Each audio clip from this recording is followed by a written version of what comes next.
Well, my buddy Joe Pinion has secured the Republican nomination to face off against Schumer in New York, and he joins me now. Joe, welcome to the program. What do you make of this latest form of hypocrisy from Chucky? I mean, look, just par for the course from Chuck Schumer, the same man who fought tooth and nail to prevent individuals like Ted Cruz and others from leveling the preemptive sanctions necessary to prevent Vladimir Putin from running into Ukraine and causing the chaos that we have seen unfold. At that same time, was taking money that had the stench of Russian oppression on it. So this is what we can expect. The rules for thee and not for me. That has permeated American politics because of career politicians like Chuck Schumer, 42 years in Congress, 24 years in the United States Senate. Enough is enough because the policies may be offensive, but the outcomes, it's death and despair for the Ukrainians. It is in many ways the end of democracy as we know it here at home. Yeah. All right, so you have lived, worked in and around New York City.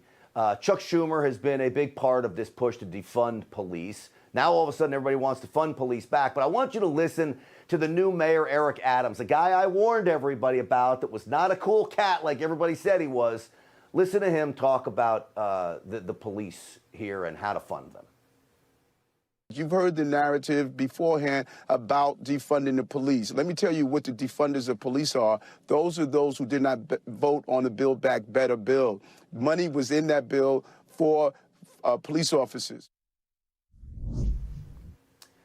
Joe Pinion, that's absolutely ridiculous. Would you have voted for Build Back Better as a United States Senator from New York? Well, certainly not, but let's go a step further. Clearly, bless his heart, the mayor seems to be confused because it's his own party that wants to defund the police and refund a terrorist-driven Iran. That is the notion that we're dealing with right now. We saw 2021 become the deadliest year to wear a badge in this country because of defund police. We saw shootings go up 90% in New York City because of defund police, saw homicide go up 30% because of these astronomical policies. And now in 2022, we've already seen, as you've reported, a 43% increase in assaults on law enforcement, over 101 police officers shot and counting.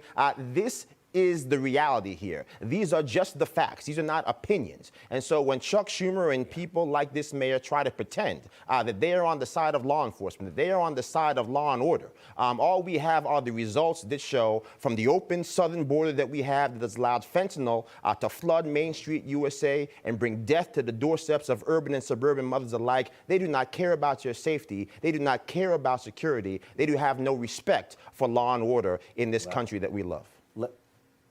Let me back up Joe Pinion here. The last place I saw you, my friend, was the Blue Lives Matter charity dinner. And so I know you have the backs of our men and women in blue, and I thank you for that.